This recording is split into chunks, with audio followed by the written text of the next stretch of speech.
बुलंद बुलंद बुलंद आवाज, बुलंद बुलंद बुलंद आवाज, यो हो राष्ट्रको आभास। दर्शकबिन नमस्कार। आज हामी तारकेश्वर नगरपालिका वडा नम्बर 2 मा बस्नुहुने राष्ट्रिय कृषक समूह महासङ्घ नेपालका संस्थापक अध्यक्ष उद्धव अधिकारी सर भएको ठाउँमा आएका छौँ। हामी लकडाउन अवधिमा छौँ। दर्शकबिन हामीलाई लागेको थियो कि उहाँ घरमा भेटिनुहुन्छ भने चाहिँ लागेको थियो, तर घरमा भेटिनु भएन। उहाँ यति बेला खेतीमा हुनुहुन्छ र हामी खेतमै आएका छौँ। स्वागत छ यहाँलाई। धन्यवाद, नमस्कार। उद्धव सर, हामीले एकदमै अपेक्षा गरेका थियौँ लकडाउनको यो अवधिमा तपाईँ चाहिँ घरमै हुनुहोला र तपाईँसँग केही कुराकानी गर्छौँ भनेर आएका थियौँ, तर तपाईँलाई हामीले यो खेतमा देखिरहेका छौँ। थोरै बताइदिनुहोस् न। रानजी, एकदमै धेरै धन्यवाद तपाईँलाई। कम्तीमा पनि खेतीपातीमै समय यहाँले चाहिँ एक खालको अहिलेको कोरोना र कृषिलाई जोडेर छलफल गर्ने हिसाबले तपाईँ फलोअप गरिदिनु भयो र खेतमै फेला पार्नुभयो। खुसी लाग्यो। हेर्नुहोस्, अब कोरोनाले हामीलाई अहिलेसम्म पशुपतिनाथको कृपाले हाम्रा एकजना पनि सपुतहरू चाहिँ नि ले एक खालको चाहिँ हामीले क्षति बिहोर्नु परेको छैन। तथापि भोलि भोकमरीले चाहिँ हामीलाई लैजान्छ कि भन्ने चिन्ता चाहिँ बडो डरलाग्दो तरिकाले आइरहेको छ। किनभने अहिले जुन देशबाट हामी उत्पादनहरू लिएर आउँथ्यौँ ती देशहरू पनि अहिले लकडाउनमा छन् र हामी एक खालको दुःखका साथ भन्नुपर्छ, हामी कृषि प्रधान देश हुँदाहुँदै पनि हामी लगभग आयात प्रधान देशको रूपमा चाहिँ रूपान्तरण भइसकेको अवस्था छ। त्यसैले अहिले चाहिँ खेतीपातीमा यो हाम्रो बाली भित्राउने पनि समय हो। तपाईँले देखिहाल्नुभयो, अहिले गहुँ हामी काटिरहेका छौँ, गहुँ भित्राइरहेका छौँ र अधिकांश पहाडी जिल्लाहरूमा अहिले गहुँ, आलु लगायतका बालीहरू भित्राउने र तराईका जिल्लाहरूमा चाहिँ तपाईँको मुसुरो लगायतका बालीहरू चाहिँ भित्राउने खालको सिजन पनि हो र नयाँ बाली लगाउने सन्दर्भमा अब चाहिँ बर्खे तरकारीहरू रोप्ने, मकैहरू रोप्ने र चाहिँ तराईको हकमा चाहिँ तपाईँको विशेष गरेर चैते धान पनि रोप्ने खालको एउटा समय पनि हो। यतिखेर हामी चुप लाएर घरमा बस्यौँ भने, किसानहरू पानी पर्यो भनेर चुप लाएर घरमा बस्यो भने, घाम चर्क्यो भनेर घरमा बस्यो भने त यो सिङ्गो सृष्टि रोकिन्छ। त्यसैले यो स्वाभाविक रूपमा अहिले हामी लकडाउनको नियम पालना गर्दै यो खेतीपातीमै छौँ, तर हामी चाहिँ एक खालको भौतिक दूरी कायम गरेर हामीले यो रोगबाट पनि बच्ने विभिन्न उपायहरू अवलम्बन गर्दै हामी चाहिँ खेतबारीमा संलग्न छौँ र यो आम नेपाली किसानहरूको चाहिँ यो एक खालको दैनिकी पनि हो। मलाई लाग्छ राजनजी, तपाईँ यहीँसम्म आइदिनु भयो, यहाँ हामीले बसेर छलफल गऱ्यौँ, खुसी लाग्यो। यसरी हामी एक्लै यहाँ फाँटमा बसेर कुरा गर्नुभन्दा अलिकति कतै बसेर सजिलोसँग पो कुरा गर्ने हो कि? त्यसै गरौँ सर, एकदमै खुसी लागेको छ। दर्शक तपाईँले देखिरहनु भएको छ सरको पछाडि, उद्धव सरको पछाडिको दृश्य जुन देखिरहनु भएको छ, उहाँ एकदमै खेतमै हुनुहुन्छ र त्यो दृश्य पनि यहाँहरूलाई मैले थोरै देखाउन चाहेँ। यो दृश्य रहेको छ र केही व्यक्तिहरू यसरी काम पनि गरिरहनु भएको छ, तपाईँले देख्नु भएको छ। हेर्नुहोस्, यहाँ चाहिँ गहुँ काट्ने काम पनि भइरहेको छ। बुलंद बुलंद बुलंद आवाज, बुलंद बुलंद बुलंद आवाज, यो हो राष्ट्रको आभास, यो हो मनको आवाज, यो हो कार्यक्रम बुलंद आवाज, बुलंद बुलंद बुलंद आवाज, विथ राजा नेपाल।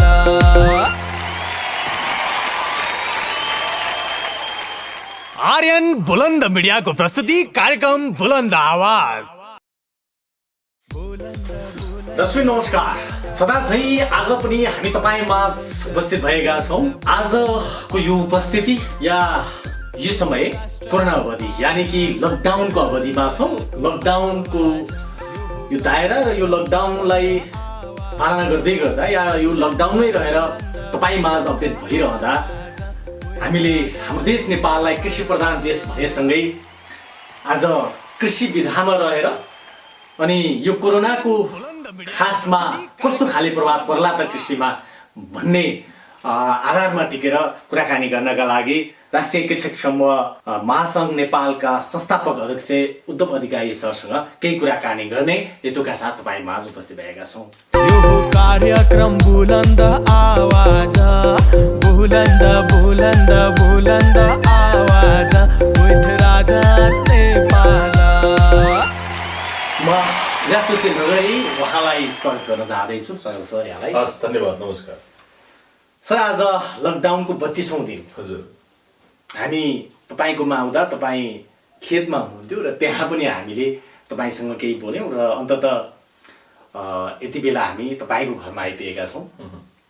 खासमा तपाईँसँग आज हाम्रो देश नेपाल कृषिमा धेरै आबद्ध भएको या कृषिसँग घुलमिल भएको देश भनेर भनिएको छ या कृषि प्रधान देश नै भनिएको छ। यो समयमा देशमा लकडाउनको अवस्था, कृषकले खुलेर काम गर्न नसक्ने अवस्थाहरू त्यो आफ्नो एउटा बाटोमा छ। खासमा तपाईँका चाहिँ यी लकडाउनका दिनहरू कसरी बितिरहेका छन्? राजी, धेरै धेरै धन्यवाद। यस्तो रह्यो, मेरो पहिलो कुरा त यो खालको अपरजट एक खालको आइपरेको विश्वव्यापी समस्या हो। त्यसको प्रभाव नेपाललाई पर्यो र नेपाली भएको नाताले मलाई पनि पर्यो। र खेतीपाती गर्ने एउटा किसान भएको हैसियतले मैले अहिले हेर्दाखेरि चाहिँ धेरै ठुलो फिल गर्न चाहिँ पाएको छैन मैले यो लकडाउनको बारेमा चाहिँ। किनभने म गाउँमा बस्छु, म खेतीपातीमा संलग्न हुन्छु, म हरेक दिन मेरो अलि छुट्टै खालको अलि फ्री स्वतन्त्र ठाउँ छ, मेरो रोड साइडमा छैन। त्यसैले मलाई धेरै ठुलो यसले चाहिँ लकडाउनको कारणले गर्दा एकदमै ठुलो चाहिँ बाहिरै निक्लिन पाएन, सासै फेर्न पाएन भन्ने जस्तो पनि छन्। तथापि धेरैवटा नियमित कार्यक्रमहरू चाहिँ अवरुद्ध भए, धेरै हामी बाहिर निक्लिनु पर्ने कामहरू रोकिए। अहिलेको यहाँले के हो, कसरी चल्दैछ भनेर सोध्नुभयो। यो चाहिँ मैले अहिले लगाएका बालीहरू भित्राउने चाहिँ नि जुन कुरा तपाईँले अहिले भर्खरै देख्नुभयो, लगाएका बालीहरू भित्राउन व्यस्त छु, नयाँ बालीहरू लगाउन व्यस्त छु। म परिवार अहिले एउटा एक खालको यसलाई नकारात्मकताभित्र लुकेको सकारात्मक भनौँ, दसैँमा एकपटक भेट्ने परिवारसँग चाहिँ अहिले महिनौँ दिनसम्म चाहिँ सँगै बस्न पाएको छु। यो एउटा खुसीको पोजिटिभ पार्ट हो। अनि यो सबै कुराहरू हेर्दाखेरि चाहिँ एउटा र यही अहिलेको कोरोनासँग जोडिएर देशव्यापी रूपमा रहेका किसान साथीहरूसँग दुःख सुख आदान प्रदान गर्ने कामहरू गरिरहेका छु। केही नियमित रूपमा आर्टिकलहरू लेख्ने र केही तपाईँहरू जस्तै मिडियाका साथीहरूसँग विभिन्न माध्यमहरू मार्फत चाहिँ कुराकानीहरू गर्ने कामहरू पनि गरिरहेका छु। र अहिलेको यो कोरोना र त्यसले चाहिँ दिएको यो लकडाउन जो बन्दाबन्दीको अवस्था छ, त्यसलाई चाहिँ मेरो हिसाबले व्यक्तिगत रूपमा चाहिँ सदुपयोग गरिरहेका छु भन्नुपर्छ। अब ठ्याक्कै भन्नुपर्दा यो कोरोनाले होइन जुन अहिले जसरी लकडाउन भइरहेको छ, संसारभरि नै भएको छ, नेपाल मात्रमा चाहिँ होइन, कस्तो खाले प्रभाव पार्ला? होइन, अब यस्तो छ, यो चाहिँ बडो केही समय अगाडि एउटा स्पेनिस फ्लू ले पारेको प्रभाव लगभग त्यही हाराहारीमा चाहिँ नि त नपुग्ला। तर त्योभन्दा बाहेक हेर्ने हो भने यो शताब्दीौँ पछि एउटा चाहिँ विश्वव्यापी रूपमा एउटा फरक खालको प्रकृतिले चाहिँ यसलाई मानव निर्मित पनि भनेर यसलाई चाहिँ कुराकानी गर्ने गरिन्छ। मलाई लाग्छ यो प्रकृतिले हामीलाई चाहिँ एक खालको सच्चिनका लागि एउटा मौका दिएको छ र अहिले विश्वव्यापी रूपमै यो ठुलो समस्याको रूपमा चाहिँ अहिले देखेको छ। 21औं शताब्दीको विज्ञानलाई समेत यसले चाहिँ एक खालको चकित तुल्याएको छ कि चुनौती दिएको छ कि के हो। अब के हो त, मान्छे बाँच्नलाई सडकमा ननिक्लेर संसार जित्छु भनेर चन्द्रमा मंगल ग्रहमा बसाइ सर्न हिँडेको मान्छे आज कोठाभित्र थन्केर लुकेर भागेर एउटा सानो अदृश्य शक्तिसँग, अदृश्य भाइरससँग भागेर लुकेर बस्नुपर्ने जो अवस्था आएको छ, यो चाहिँ बडो चाहिँ एक खालको हामी मानव जातिका लागि, विशेष गरी हामी प्राणी मध्येको सबभन्दा चेतनशील मान्छे भन्छौँ हामीले मानिसलाई। तर त्यो हामी चाहिँ प्रकृतिलाई एक खालको दोहन गर्ने लाइनमा यसलाई चाहिँ हाम्रो आफ्नो निजी स्वार्थलाई केन्द्रमा राखेर चाहिँ हामीले प्रकृतिलाई जुन खालको हामीले एक खालको दखल दिइरहेका छौँ, जुन खालको प्रकृति चाहिँ नि लाई हामीले एक खालको समस्यामा पारिरहेका छौँ, त्यो हिसाबबाट हेर्दाखेरि चाहिँ प्रकृतिले हामीप्रति जुन खालको एउटा प्रहार गरेको छ र यो प्रहार चाहिँ नि प्रत्यक्ष रूपमा खेतीपातीमा संलग्न साना किसानहरू, सीमान्त वर्गहरूलाई नि पहिलो प्रभाव चाहिँ नि पर्ने स्वाभाविक हो, चाहे त्यो विकसित देशको होस् चाहे चाहिँ हाम्रो जस्तो विकासोन्मुख देशको लागि होस्। र अहिले चाहिँ यो कस्तो भयो भने नियमित रूपमा हामी हाम्रा बालीहरू लगाइरहेकै थियौँ, गोठमा पशुवस्तुहरू थिए, खोरमा कुखुरा थिए, त्यो प्रकृतिले आफ्नै लकडाउन भयो त्यसैले म अब आजका दिनबाट बढ्नु हुँदैन भनेर न त्यहाँ हाम्रा बारीका तरकारीले भन्न मिल्छ, न कुखुराले लकडाउन भयो अरे अब म भोलिबाट दाना खान भन्न मिल्छ, न गाईले चाहिँ अब लकडाउन भयो त्यसैले अब म दुध आज म कल्चौडामै रोक्छु म दिन्न भन्न सक्छ। त्यसैले यो चाहिँ एक खालको प्राकृतिक नियम हो, यो चाहिँ कृषि र प्रकृति एकदम जोडिएको चिज हो। त्यही ठ्याक्कै त्यही आउँदैन तपाईँ जसरी अब यो चाहिँ बढ्ने क्रम चाहिँ जारी छ। तपाईँ हामीले जुन खेतमा लगाइएको बाली छ त्यो आफ्नो क्रियामा आइरहेको छ, तर बजार चाहिँ पाउनु भएको छ कि छैन? बजार कस्तो भइरहेको छ? दुईटा बाटो हेर्नु पर्यो। पहिलो कुरा त यसलाई बाली भित्राउने समस्या आम नेपाली व्यक्तिगत रूपमा मैले धेरै ठुलो समस्या नबिहोरे पनि समग्र देशको कुरा गर्नु पर्दाखेरि चाहिँ श्रमिकहरूको अभाव हुने, हामी जुन भारो पर्मको जुन खालको सिस्टमहरू छ त्यसमा पनि हामी चाहिँ यो लकडाउनको कारणले गर्दा यसलाई चाहिँ एक खालको दूरी कायम गर्नुपर्ने र अन्य विविध कारणले गर्दा चाहिँ हामी सबैजना एक ठाउँमा मिसिएर काम गर्न नसक्ने लगायतका समस्याहरू यो चाहिँ विशेष गरेर बाली भित्राउने क्रममा चाहिँ नि देखिए एउटा कुरा। दोस्रो कुरा जो व्यावसायिक रूपमा खेतीपातीमा संलग्न हुनुभएका किसान साथीहरूको चाहिँ धेरै बालीहरू अहिले चाहिँ बिग्रियो। त्यो चाहिँ बजारका हिसाबले भन्नुहुन्छ भने बडो दुःख लाग्दो कुरा छ। यहाँबाट लगभग हजारौं किलोमिटर टाढाको भारतीय उत्पादनहरू अहिले पनि चाहिँ नि हाम्रो नेपाली बजारहरूमा चाहिँ आइरहेका छन्, हाम्रो भात भान्सामा आइरहेका छन्, तर आफ्नै चाहिँ नि टोल छिमेकमा आफ्नै पालिकाभित्र भएको उत्पादन पनि अर्को किसानको भान्सामा पुग्न सकेका छैन, अर्को उपभोक्ताको भान्सामा पुग्न सकेका छैन। त्यहाँनिर चाहिँ यो तपाईँले बजारको जो कुरा गर्नुभयो बडो दुःखद अवस्था छ। किनभने अब तपाईँले देखिराख्नु भएको छ विभिन्न सञ्चार माध्यमहरूमा कुखुराले दाना खान नपाएर तपाईँको खाल्डोमा पुरेको समाचारहरू देख्नु भएको छ, दुधहरू पोखेको समाचारहरू देख्नु भएको छ, तरकारीहरू कुहिएको समाचारहरू देख्नु भएको छ। यो चाहिँ बडो दुःख लाग्दो कुरा हो। यो चाहिँ एक खालको अपरझट आएको विषय हो, यो कुरा हामी सबै स्वीकार्छौँ, तर व्यवस्थापकीय हिसाबले चाहिँ हामीले जस्तो सुकै लकडाउन भयो पनि त हामी 2-4 घण्टा खाना ढिलो भयो भने हामी त एक छटपटाउँछौँ। त्यसैले खाद्य वस्तु जस्तो चिज र विदेशबाट पनि धन्न आइरहेको छ होइन, 20 विषयकै सिगरेटकै उत्पादन भयो भने आइरहेको छ, र यदि त्यो पनि नआएको भने त हामी त आजैका दिनमा कोरोनाले हामीलाई मार्दैन थियो र भोकमरीले त हामीलाई आजै सिद्धाइसक्ने रहेछ नि त। त्यसैले बजारका हिसाबले चाहिँ असाध्यै कमजोर अवस्था हिजोदेखि नै थियो र झन् लकडाउनको क्रममा त झन् हाम्रा जो व्यावसायिक रूपमा उन्मुख किसान साथीहरू हुनुहुन्थ्यो उहाँहरू त सबैभन्दा ठुलो अहिले क्षतिमा हुनुहुन्छ, हेर्नुहोस्, सबैभन्दा ठुलो मारमा हुनुहुन्छ। अब भोलिका दिनहरूमा यसलाई ती किसानहरूलाई बचाएर उनीहरूको मनोबल उच्च राखेर लिएर नजाने हो भनेदेखि चाहिँ मलाई लाग्छ कृषिमा फेरि पनि नयाँ कोही म केही गर्छु भन्नु आउला जस्तो मलाई लाग्दैन। भनेपछि एकातिर अहिले हामीकोमा भएको अन्नबालीलाई फ्याँकिरहेका छौँ या त्यसलाई चाहिँ फाल्नु पर्ने अवस्था आएको छ भने अर्कोतिर चाहिँ सम्बन्धित व्यक्तिहरूले खान पाइरहेको छैन, यानि कि ठाउँमा पुगेको छैन। यसो भनिरहँदा यसरी हेरिरहँदा अर्को एङ्गलबाट हेर्ने हो भने कि नेपालमा अब भोकमरी लाग्ला त?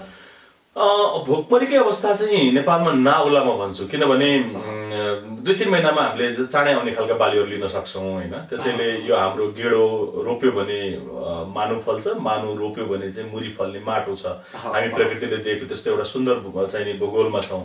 त्यसैले भोकमरी नै चाहिँ हामी कहाँ आइहाल्छ म भन्न सक्दिनँ, किनभने पुरै चाहिँ हाम्रा विदेशी आयोजना परियोजनाहरूले चाहिँ जहाजबाट ल्याएर चामल खुवाउने खालका भूगोलहरूमा चाहिँ यो खालका समस्याहरू आउला। जस्तो हाम्रै पनि विकट बस्तीहरूमा जस्तो कर्णाली लगायतका ठाउँहरूमा केही समस्याहरू आउन सक्छ, जहाँ उत्पादन हुन केही समय लाग्छ, हिमाली बेल्टमा केही समय लाग्न सक्छ, त्यहाँ केही समस्याहरू आउन सक्छ। त्यहाँ चाहिँ अलिकति सिरियस हुनुपर्ने अवस्था छ। एउटै बाली लिनलाई पनि 6-8 महिना कुर्नुपर्ने ठाउँहरूमा चाहिँ त्यहाँ चाहिँ अलिकति यो भोकमरीको समस्या सम्भावना हुनसक्छ। त्यहाँ सरकार एकदमै सेन्सिटिभ भएर लाग्नु जरुरी छ। र अन्य पहाडी र तराई भूभागहरूको कुरा गर्ने भने मलाई लाग्छ यदि यत्तिकै लकडाउन भनेर घरभित्रै बसिरहने हो भनेदेखि त भोकमरी त्यो एकदम पक्कै आउँछ, त्यसमा दुई मात्रै छैन होइन। अब यो चाहिँ के भने किसानले आफ्नो धर्मलाई नबिर्सिकन खेतीपातीमा लाग्ने र सरकारले पनि त्यसलाई अलिकति सहजीकरण गरिदिने खालको वातावरण सिर्जना गरिदियो भनेदेखि चाहिँ खेतहरू अहिले बाँझा छन् र एक खालको अवसर पनि छ हाम्रा धेरै बिछडिएका। ट्याक्कै त्यहाँ सरकारकै कुरामा आउँदै थिएँ, अहिले जो कृषकहरूसँग भएको बालीलाई फ्रिज गरेर राख्ने व्यवस्थापन सरकारले गरिदिएको खण्डमा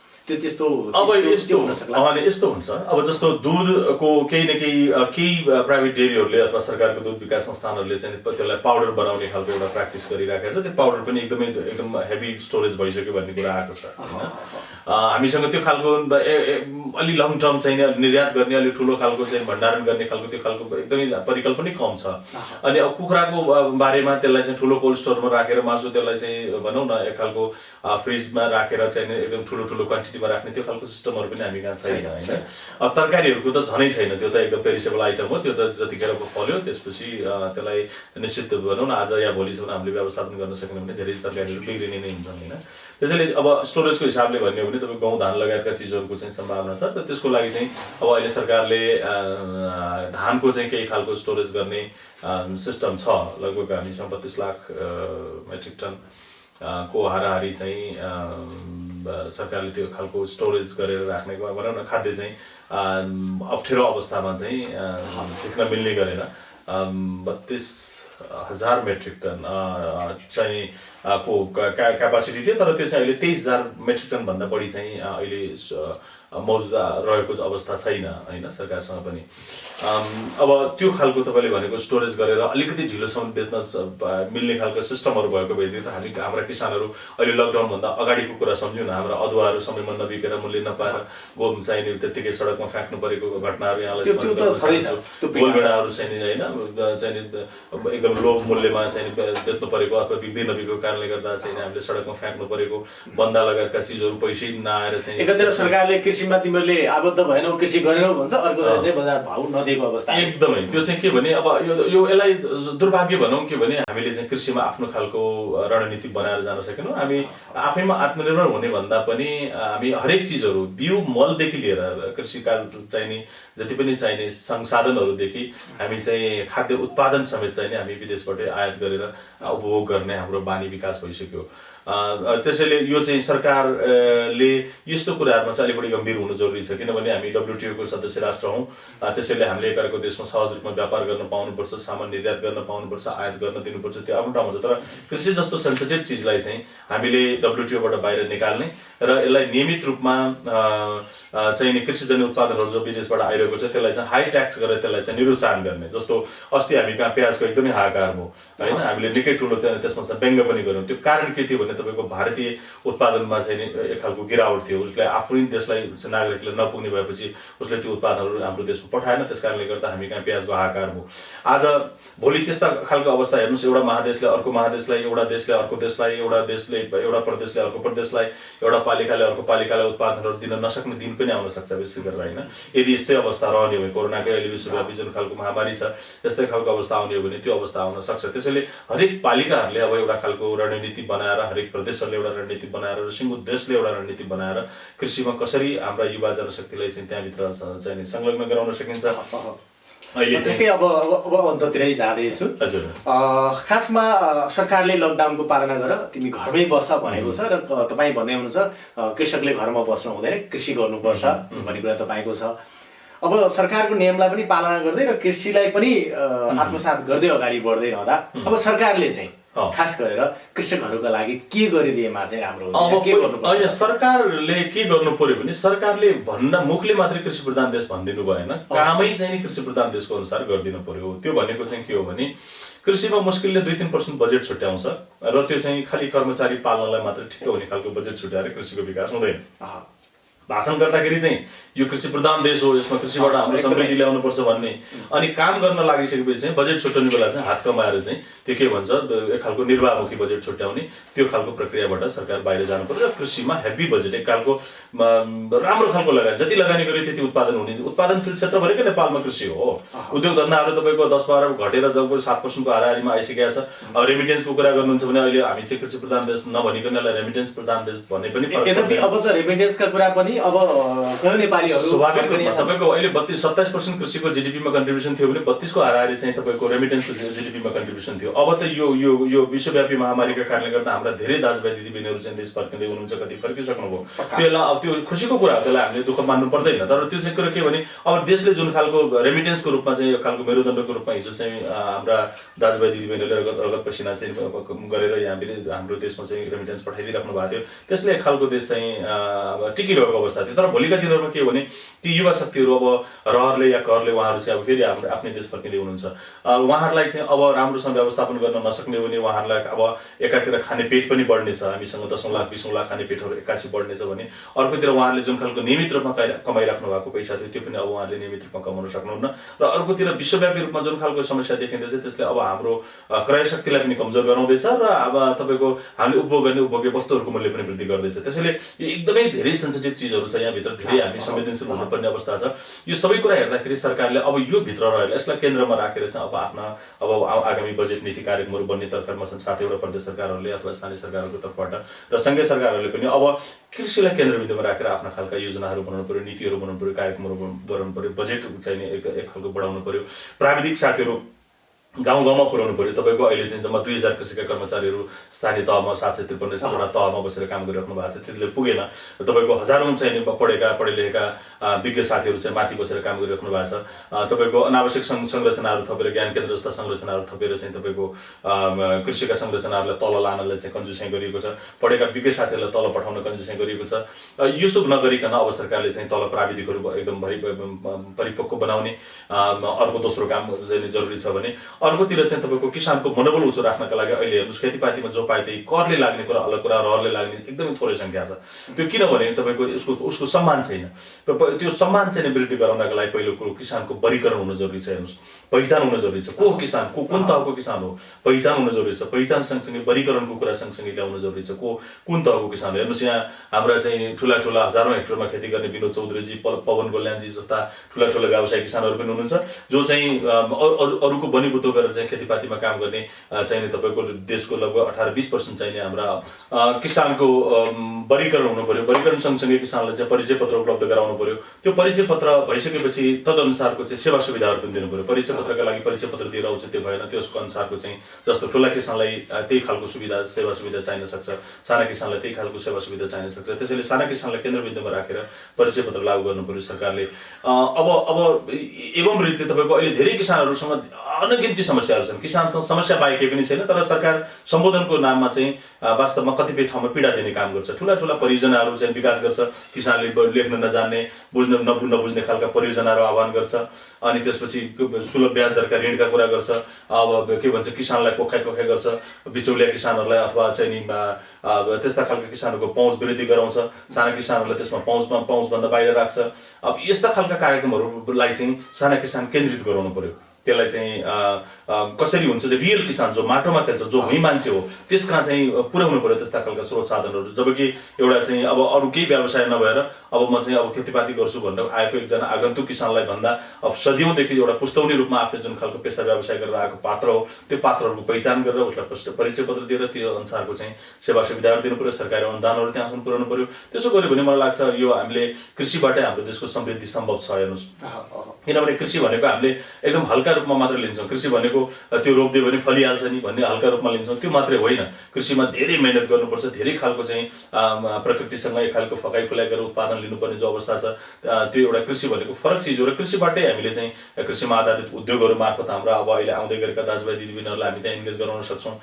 हिजो बन्द भएका कृषिसँग सम्बन्धित धेरै उद्योगहरूलाई अब हामीले चाहिँ अब पुनर्स्थापना गरेर त्यसलाई चाहिँ अब एकदम अगाडि लिएर जानु जरुरी छ, जसले हाम्रो उत्पादन र तपाईँको चाहिँ के भन्छ उद्योग मार्फत चाहिँ हाम्रो निर्यातजन्य सामग्रीहरू समेत तयार हुन सक्ने सम्भावनाहरू छ। यस्ता अनगिन्ती समस्याहरू बिचमा रहेर चाहिँ सरकारले आगामी नीति कार्यक्रमहरू बनाउनु जरुरी छ। र भोलिका दिनहरूमा चाहिँ अब विश्व चाहिँ भोकमरीबाट ग्रस्त हुँदै गर्दा पनि नेपालले सम्भव भयो भने हिजो पनि हामीले केही दशक अगाडि धेरै विकसित आज विकसित भनिएका देशहरूलाई हामीले खाद्य सामग्रीहरू राहतको रूपमा चाहिँ उपलब्ध गराएका इतिहासहरू पनि छन्। भोलि सायद हामी नेपाल त्यस्तो खालको एउटा चाहिँ उर्वर भूभागमा भएका नाताले भोलि फेरि हामीले चाहिँ भोलि अन्य देशहरूलाई हामी आफू त भोको रहने कल्पना पनि नगरौँ र भोलि चाहिँ अन्य भोका देशहरूलाई चाहिँ हामीले केही थोरै मात्र भए पनि राहत चाहिँ खाद्यजन्य सामग्रीहरू अथवा त्यस्तो खालको दिन सक्ने खालको अवस्थामा पनि जान सक्छौँ। हाम्रा धेरै लाखौँ भाइ बहिनी दाजुभाइ दिदीबहिनीहरूलाई नेपालमै अब फेरि पनि विदेश त्यो खाडीको त्यो तातोलाई सम्झिन कहिले पनि चाहिँ के भन्छ अब म त्यो देश जान्न, म मेरै देशमा अब समृद्धि खोज्छु, म यही माटोमा सब मेरो भविष्य खोज्छु र म यही फलाउँछु फुलाउँछु र म यो देशलाई पनि आत्मनिर्भर बनाउँछु भनेर भन्ने खालका युवाहरूलाई चाहिँ यो बेला एक खालको ठिक समय छ। यो समय चाहिँ सरकारले सदुपयोग गर्नुपर्छ। त्यही अनुसारको सरकारले नीति कार्यक्रमको बजेट ल्याउनुपर्छ। अब हामी ठिक्कै अन्तमा छौँ।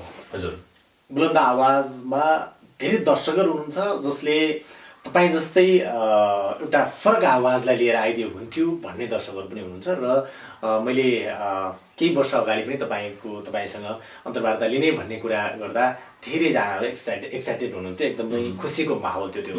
हामीलाई त्यो अलिकति टेक्निकल प्रब्लम आएर त्यो हामीले गर्न सकेनौँ। अन्तमा बुलन्द आवाज हेरेर बसिरहनु हुने त्यो दर्शकहरू जो यति बेला कोरोनाको मारमा हुनुहुन्छ, लकडाउनभित्र हुनुहुन्छ या कतिपय लकडाउन हुँदाहुँदै पनि काम गर्न जानुपर्ने समस्याहरू छन् विदेशमा, त्यो आफ्नो ठाउँमा छ, ती सबैलाई चाहिँ के भन्न चाहन्छु? एकदमै म यहाँको बुलन्द आवाजको नियमित दर्शक हुँ। त्यसैले म यहाँका धेरै पवित्र मनहरूलाई म नजिकबाट चिन्छु, निहाल्ने गर्छु होइन। अब तथापि हाम्रो त्यस्तो खालको साक्षात्कार भएको छैन। तपाईँ मार्फत मैले धेरै साथीहरूलाई नजिकबाट तपाईँको कमेन्ट, उहाँहरूका स्टाटसहरू मैले हेर्ने गरेको छु। त्यसैले म उहाँहरूलाई मेरो एउटै आग्रह के छ भने यो देशको चाहिँ तपाईँहरू जहाँ बसे पनि तपाईँहरूको माया, तपाईँको आफ्नै गाउँघर नै तपाईँले हरेक दिन देख्ने सपना, तपाईँको त्यही घर, त्यही चाहिँ चौतारी, त्यही ओकाली ओह्राली नै आउँछ, त्यो म यहाँबाट अन्दाज गर्न सक्छु। तपाईँले त्यो सोचिराख्नु भएको छ र जहाँ भए पनि तपाईँ सुरक्षित रहनुहोस्। अहिलेको विशेष यो विषम परिस्थिति छ, यसमा चाहिँ अब अहिले यसबाट बच्नु नै सबैभन्दा ठुलो चाहिँ नि खालको तपाईँ हामी माथि चुनौती प्रकृतिले थोपर्दिएको छ। तथापि यो मानव निर्मित नै अथवा प्रकृतिलाई हामीले गिज्यायौँ र उसले हामीलाई एक खालको प्रहार गर्यो। त्यसैले भोलिका दिनहरूमा चाहिँ अब मलाई लाग्छ नेपालमै केही गर्न सकिन्छ र नेपालमै कृषि मार्फतै यो देशको हाम्रो चाहिँ समृद्धि सम्भव छ र हामी आम परिवारजनसँग बसेर हामीले चाहिँ यहाँ एउटा भविष्य निर्माण गर्नु छ। त्यसको लागि तपाईँहरू अब आफ्नो ठाउँबाट हामीले आवाज उठाइरहेका छौँ, यहाँले उठाइराख्नु भएको छ। तर अब हामी यहीँ उभिएर बोल्नु पर्यो कि ए सरकार, तिमी चाहिँ यो कृषि प्रधान देश हो, यो कृषि प्रधान देशको मर्म अनुसार तिमी किन नीति बनाउँदैनौ, तिमी किन कार्यक्रम ल्याउँदैनौ, किन हामीलाई चाहिँ विदेश जान बाध्य बनाउँछौ, किन युवा चाहिँ रोजगार प्रवर्धन केन्द्र खोलेर सरकार स्वयंले हामी जस्ता युवाहरूलाई चाहिँ युवा जनशक्तिलाई विदेश पठाउन प्रेरित गर्छौ, तिमी किन नेपालमा राखेर उद्योग धन्दाहरू सञ्चालन गर्दैनौ र हामीलाई किन आफ्नै घर परिवारसँग बसेर चाहिँ आफ्नो जीविकोपार्जन एउटा सर्टेन आयु छ, हेर्नु 70-80 वर्षको आयु हुन्छ। अब एभरेजमा त हाम्रो 69-70 कति हो, अब अलिकति त्यसभन्दा पछिको आयु त मलाई लाग्छ रोगसोग गाँच्दै लाला, त्यसमध्येको आधीभन्दा आयु त अब मेरो कुरा गर्नुहुन्छ मैले गुमाइसकेको छु होइन। र जति भविष्य भएका हाम्रा भाइ बहिनी, दाजुभाइ, दिदीबहिनीहरू हुनुहुन्छ, उहाँहरूले चाहिँ अब आफ्नो ठाउँबाट आवाज उठाउनु पर्यो र नेपालमा नै कृषिबाट हाम्रो सम्भावना छ। हेर्नुहोस्, यो चाहिँ त्यो सम्भावना युक्त अवस्थालाई चाहिँ सरकारलाई बाध्य बनाएर, अहिले त हेर्नु सिंहदरबारको अधिकार गाउँमा गएको छ भनेको छ, तथापि तपाईँ हामीले भेटेका छैनौँ, देखाएको छैनौँ, हामीले देख्न फिलिङ गर्न पाएको छैन। त्यो अवस्था तपाईँ जस्तो जाने बुझेको युवाहरूबाट अब चाहिँ त्यो चाहिँ अब आफ्नै देश फर्केर र उहाँहरूलाई चाहिँ एक खालको सचेत बनाएर र आफ्नो अधिकार चाहिँ नि अब माग्ने कुरा त तपाईँ हामीले आजसम्म माग्यौँ, यदि पाइएन भने खोसेर भए पनि त्यो आफ्नो परिवार, आफ्नो समाज र सिङ्गो देशको समृद्धिका लागि आम नेपाली दाजुभाइ दिदीबहिनीहरू जो अहिले बुलन्द आवाजका फ्यानको रूपमा हुनुहुन्छ, म उहाँहरूलाई चाहिँ म त्यही आग्रह गर्न चाहन्छु। र म उहाँहरू जहाँ जुन कुनामा, विश्वको जुन कुनामा रहनु भएको भए पनि हाम्रो रगत एउटै हो हामी, त्यसैले उहाँहरूको चाहिँ नि एक खालको सुखद भविष्यको पनि कामना गर्छु। अहिले विशेष अवस्था छ, सबैलाई यो भगवान श्री पशुपतिनाथले चाहिँ यो कोरोना जस्तो एउटा महारोगबाट चाहिँ हामीलाई पृथक राखुन्, म त्यही कामना गर्न चाहन्छु। सर, यहाँ एकदमै व्यस्त रहँदै पनि अब मैले भनिहालेँ त, उहाँलाई मैले खेतमा भेटाएको छु र खेतमा काम गर्दै रहँदा होइन तपाईँको त्यो समयलाई यहाँ रुमसम्म लिएर आएँ र तपाईँले यो समय दिनुभयो, आफ्नो आवाजहरू राखिदिनु भयो। तपाईँ एउटा सफल कृषक पनि हुनुहुन्छ र कृषिमा जुन किसिमले भूमिका निभाइरहनु भएको छ, तपाईँका दैनिकीहरू हामीले सञ्जालमा निहाल्दा पनि तपाईँलाई चाहिँ कहिले तपाईँ आफै नै विशेष गरेर बोलीमा भन्दा पनि काम बढी गर्ने र तपाईँका प्र्याक्टिकल देखिन्छ होइन। त्यो भएको हुँदाखेरि पनि आज मलाई तपाईँसँग कुरा गर्न मन लाग्यो, त्यसैले यहाँनिर आइयो र तपाईँसँग कुरा गरिरहँदा धेरै कुराहरूले चाहिँ टच गरेको छ, छुएको छ। यो भन्दै आगामी दिनमा पनि तपाईँसँग फेरि कुराकानी गर्नेछौँ। अहिलेको लागि तपाईँको यो समय र साथको लागि धेरै धेरै धन्यवाद हजुरजी। सम्पूर्ण दर्शकवृन्दमा नमस्कार। दर्शकवृन्द, यति बेलासम्म हामीले कुराकानी गर्यौं राष्ट्रिय कृषक समूह महासंघ नेपालका संस्थापक अध्यक्ष उद्धव अधिकारी सरसँग। उहाँसँग कुरा गर्दै गर्दा हामीले यो देशमा कृषिबाट के कस्तो सम्भावना छ र देशले अब कतातिर मोडिनु पर्छ होला भन्ने विषयमा रहेर कुराकानी गर्यौं। तपाईलाई कुराकानी कस्तो लागेको छ तपाईले कमेन्ट बक्समा बताउनुहुनेछ भन्ने आशा राख्दै बुलन्द आवाजको यो प्रस्तुता तपाईँ माझबाट बिदा माग्छ। हस्त नमस्ते, यहाँको पल शुभ रहोस्, जय होस्। बुलन्द बुलन्द बुलन्द आवाज, बुलन्द बुलन्द बुलन्द आवाज, यो हो राष्ट्रको आभास, यो हो मनको आवाज, यो हो कार्यक्रम बुलन्द आवाज, बुलन्द बुलन्द बुलन्द आवाज, विथ राजा नेपाल।